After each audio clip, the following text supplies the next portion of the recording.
ከሊባኖስ ቤይሩት ወደ ኢትዮጵያ በረራ ተጀመረ ወይ?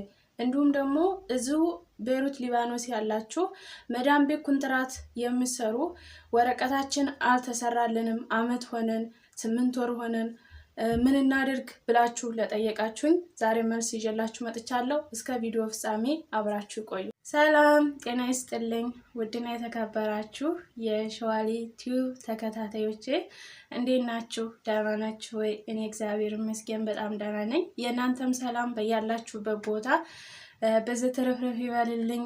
ዛሬ በአዲስ ቪዲዮ መጥቻለሁ ማለት ነው። በውስጥ ለጠየቃችሁኝ በውስጥ ከመመልስ ቪዲዮ ብሰራ ለብዙ እህቶቼ ይጠቅማል ብዬ ስላሰብኩ ነው ማለት ነው። እሱ ምንድነው እንግዲህ በዓለም ጦርነት ምክንያት ብዙ አረባት ሀገሮች ያው የአየር መስተጓጎል ነበረ። እንዲሁም ደግሞ ያው ለበዓል ወደ ሀገር ቤት ለመሄድ ፈልጋችሁ የተስተጓጎለባችሁ ብዙዎች እህቶቼ ልትኖሩ ትችላላችሁ ብዬ አስባለሁ። እና እንግዲህ በዛ ምክንያት የቀራችሁም አላችሁ እና በተለይ ደግሞ ያው እዚህ ቤይሩት ላይ ተሁሉም አረባት ሀገር ከበድል ነበረ። ያው አሁን ለትንሽ ጊዜያቶች እንዲቆም ተደርጓል። ያው ጦርነቱ ከቆመ አሁን 15 ቀን ምናምን ሊሆነው ነው። እንግዲህ እግዚአብሔር ያውቃል፣ ከእንግዲህ ወዲያ ያለውን ደግሞ ፈጣሪ ያውቃል።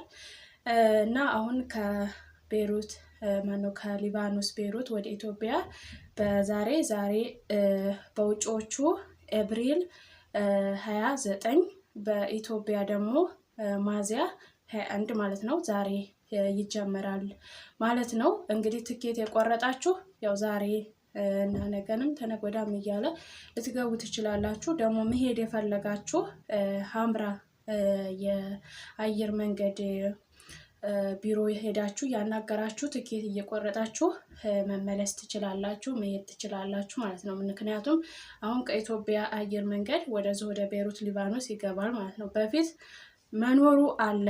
ያው የትኬት ዋጋ በጣም ውድ ነበረ። እንደገና ደግሞ ተቆራራጭ ነበረ። ወደ አንዱ ሀገር ሄዳችሁ ከዛ ወደዛ ነበረ።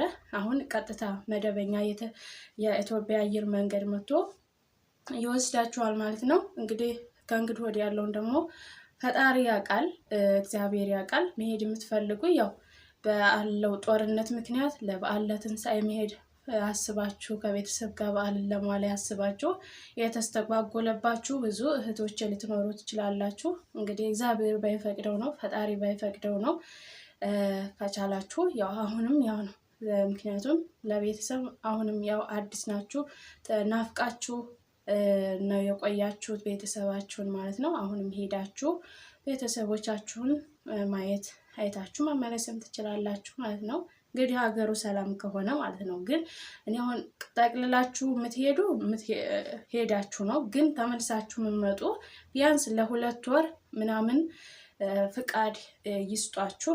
እስኪ የሀገሩ ሁኔታ ምን እንደሚሆን ምን እንደሚፈጠር ለማወቅ ቢያንስ 2 ወር እንኳን ፍቃድ ይኖራችሁ። እንዲሁም ደግሞ ወሳኝ የምትሏቸውን ነገሮች ትታችሁ ባትሄዱ መልካም ነው። ምክንያቱም አሁን እንደሚባለው ወሬ እንደሚሰማው ሰዎች እንደሚያወሩት ነገር አንዳንድ ነገሮች ያስፈራል። ማለት የሆነ ሰላማዊ እንደ ድሮዋ ሊባኖስ እንደ ድሮዋ ቤይሩት የሆነ ሰላማዊ ኑሮ ይኖርባት የሚመስል ነገር አይደለም ያሉት ነገሮች ማለት ነው። ምክንያቱም አሁን ዳር ላይ ወደ ደቡብ ተኩሱ እንዳለ ነው፣ እየተታኮሱ ነው ያሉት። ሙሉ በሙሉ ስምምነቱ ገና አልቀጠለም ማለት ነው። ስለዚህ መሄድ ሀሳቡ ያላችሁ ለመምጣት ሀሳቡ ያላችሁ 2 ወር አሁን የምትሄዱ ከሆነ 2 ወር ቢያንስ ፍቃድ ሰጣችሁ ወሳኝ የምትሏቸውን እቃዎች የምትፈልጓቸውን ነገሮች ትታችሁ ባትሄዱ መልካም ነው። ላትመጡም ስለምትችሉ ማለት ነው። ሌላው ደግሞ ቢያንስ ኢቃማችሁ ወደፊት ቢያንስ 5 ወር 6 ወር አዲስ ቢሆን የተመረጠ ነው። ወይም እንዲሁ ደግሞ 5 ወር 6 ወር የጊዜ ገደብ ያለው ቢሆን ጥሩ ነው። ፓስፖርታችሁም ሁሉ ነገር የተስተካከለ ቢሆን አሪፍ ነው። ያኔ ሁሉም ነገር ቢያንስ እንኳን ትኬት የመሄጃም የመንጫም ቆርጣችሁ ከሆነ ያ እንኳን ቢቃጠል ኢቃማችሁ ጥሩ ከሆነ ሁለተኛ መቆረጥ ስለሚችል ግን የመሄጃ ቆርጣችሁ የመንጫ ደግሞ በኋላ ብትቆርጡ ይሻላል፣ አንድነት ከመቆርጡ ማለት ነው። ምክንያቱም የሚፈጠረው ነገር ስለማይታወቅ ማለት ነው። እና እንግዲህ እግዚአብሔር ያውቃል። እንደዛ አመቻቹ። ያው መሄድ ትችላላችሁ። ከዛ ዛሬ ስለተጀመረ ነገም ተነገ ወዲያም መሄድ የምትፈልጉ እንዲሁም ደግሞ መዳሞቻችሁን አሳውቋቸው በረራ እንደተጀመረ ማለት ነው። መሄድ የምትፈልጉ አስቆርጣችሁ መሄድ ትችላላችሁ። ያው የትኬት ዋጋ ግን እንደ በፊቱ አይመስለኝም፣ ሳይጨምር አይቀርም። 600 500 እንደዛ ምናምን የሚባል ወሬ ሰምቻለሁ፣ እርግጠኛ ባልሆንም ማለት ነው። እና እየሄዳችሁ ሀምራ የኢትዮጵያ አየር መንገድ እያስቆረጣችሁ እንዲሁም በኦንላይን ላይ ይኖር አይኖር እርግጠኛ አልሆንኩኝም። በኦንላይን ላይ የሚቆረጥ ካለ ቸክ እያደረጋችሁ ማስቆረጥ ትችላላችሁ። ሌላው ደግሞ መዳም ቤት ያላችሁ እዚሁ ቤይሩት ላይ ያላችሁ ብዙዎቻችሁ ወረቀት አልተሰራልንም፣ አመት ሆነኝ 8 ወር ሆነኝ ትላላችሁ ማለት ነው። ማለት እንደዚህ ያወቃችሁ ለምንድን ነው ዝም የምትሉት? እንደገና ደግሞ ኤምባሲም ስንደውል ስልክ አያነሱም። እንዴት እናድርግ? እንግዲህ ስልኩ ተቀምጧል፣ እነሱም ደውሉ ይሉናል። ምን ማድረግ እንዳለብን እኔም ግራ ይገባኛል ማለት ነው። እና ብዙዎቻችሁ ትጠይቁኛላችሁ። እኔ በነገራችን ላይ አሁን ለእናንተ ቪዲዮ የምሰራው ለብዙዎቻችሁ የፌስቡክ ፔጅ ለሌላችሁ እንዲሁም ዋትስአፕ ላይ የተለያዩ መረጃ የሚሰጡን እህቶች አሉ። እዛ ላይ የሌላችሁ ይጠቅማችኋል ብዬ ስላሰብኩኝ የእነሱን መረጃ እኔ እየሰማሁ ነው እዚህ ጋር ቪዲዮ የምሰራው እንጂ ከኤምባሲ ጋር ያለኝ ንክክነት የለም ማለት ነው። ከኤምባሲ ጋር ምንም አይነት ንክክ የለኝም። ግን እኔ ፔጅ የፌስቡክን ፔጅውን እንዲሁም ደግሞ እህቶች በዋትስአፕ ግሩፕ ላይ የሚሰጡትን እዛው ኤምባሲ ውስጥ የሚሰሩትን የሚናገሩትን መረጃ እየሰማሁ ነው ወደ እናንተ ቪዲዮ የምሰራው እንጂ እኔ ከኤምባሲ ጋር ምንም አይነት ንክኪ የለኝም ማለት ነው። ይሄን እንድታውቁ ስለምፈልግ ማለት ነው። እና አሁንም መዳም ቤት ያላችሁ እህቶቼ ወረቀታችሁን እንዲሰራላችሁ በቃ ተናገሩ። ወረቀቴ ይሰራልኝ በሉ።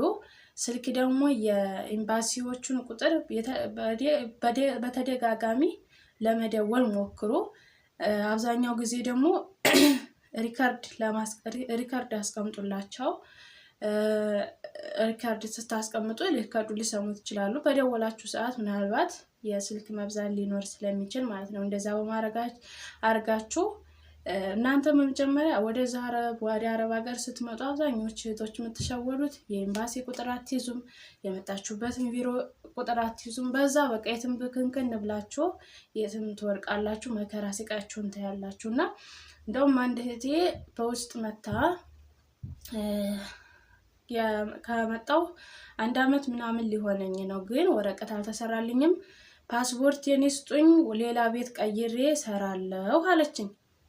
ሌላ ቤት ቀይሬ መስራት ስለምፈልግ እንዴት ላደርግ? ከዛ ቤት መውጣት እፈልጋለሁ ንገሪያቸው ስላት፣ አይ የሆነ ነገር ያደርጉኝ እንደሆነ መጥፋትም አልፈልግም፣ ግን ለመናገር ፈራውኛለች። ማለት ከባድ ነው በነገራችን ላይ። እና የተለያየ የኤምባሲ ቁጥር ስጭኝ ምናምን ብላይ ያው እኔም ማቀውን በፔጁ ላይ የተቀመጠውን ሰጠዋት፣ ግን እነሱ ሊያነሱላት አልቻሉም ማለት ነው፣ ልጅቷ ማለት ነው። እና ግራ ገባኝ፣ እንዴት ላድርግ? ሌላ ቤት አግኝቼ ነበረ፣ በሰው ቤት አግኝቼ ነበረ፣ ግን ለመናገር ቀይሩኝ ለማለት ተቸገርኩ። ብሩን ግን ቢወር ደሞዟን በወሩ ይሰጧታል፣ እሱን ትቀበላለች፣ እሱን ይሰጧታል፣ ግን ወረቀት አልተሰራላትም። እና ይሄ ትንሽ ግራ ተጋብታለች። እና እኔ ምን አልኳትኝ፣ ምክንያቱም እነሱ እስካመጡሽ ድረስ እነሱ ስትመጣ ስማቸው ተጽፎ ሁሉ ነገር እንትን ተብሎ ነው እሷ ወደዛ ሀገር የምትገባው። ምክንያቱም የአምጪ ስም ስለሚጻፍ ማለት ነው። እነሱ ደግሞ ስማቸውን እሷ እንግዲህ ህጋዊ መሆን ነው የፈለገችው፣ ህገወጥ መሆን አልፈለገችም ማለት ነው። እነሱ ደግሞ ስማቸውን ካላወረዱ የሷን ለሌላ ሰው ለሌላ ወረቀት ለሚያሰራለት ታላስተላለፏት እንትን ካላልባት ያው ህገወጥ ነው የምትሆነው ማለት ነው። እና እንደዚህ አይነት ነገር እንዳይገጥማችሁ እንደመጣችሁ በ3ኛው ወር ካልተሰራላችሁ ነገ ተነገ ወዲያ እያሉ እንትን የሚሏችሁ ከሆነ የሆነ ነገር አመቻችሁ ማለት ነው። ግዴታ በመጣችሁ በ3 ወሩ ወረቀት መሰራት አለበት፣ በማንኛውም አረባት ሀገር ማለት ነው። ሄዳችሁ ትፈርማላችሁ፣ አሻራ ይሰጣል። መፈረማችሁና አለመፈረማችሁ የሚታወቀው ምንድነው? ሄዳችሁ ቢሮ ነገር ወስዷችኋል፣ ትፈርማላችሁ። ከዛ መቀጠል ደግሞ አሻራ ትሰጣላችሁ ማለት ነው። አሻራ የእጃችሁን አሻራ የአይን አሻራ ይሰጣል ማለት ነው። ያን ካልተደረገ ወረቀታችሁ ተሰርቷል ወይም የዚህ ሀገር የመኖሪያ ፍቃድ አላችሁ ማለት ነው። ግን ያን ካላደረጋችሁ ምንም ካላደረጋችሁ ያው ኢካማችሁ አልተሰራላችሁም። እንዲሰራላችሁ ተናገሩ፣ አትፍሩ። በቃ የምታውቁ ቋንቋ የምትችሉ ከሆነ ለምንድን ነው የምትፈሩት? እና እንደዛ አድርጉ ውድ ቤተሰቦቼ። ይህን ይመስላል። ይጠቅማችኋል ብዬ ስላሰብኩ ነው። ይህንን ቪዲዮ ከወደዳችሁት ላይክ ማድረጋችሁ እንዳትረሱ፣ ሼርም አድርጉ ለብዙ እህቶች እንዲደርስላቸው። ወዳችኋለሁ። ባይ ባይ።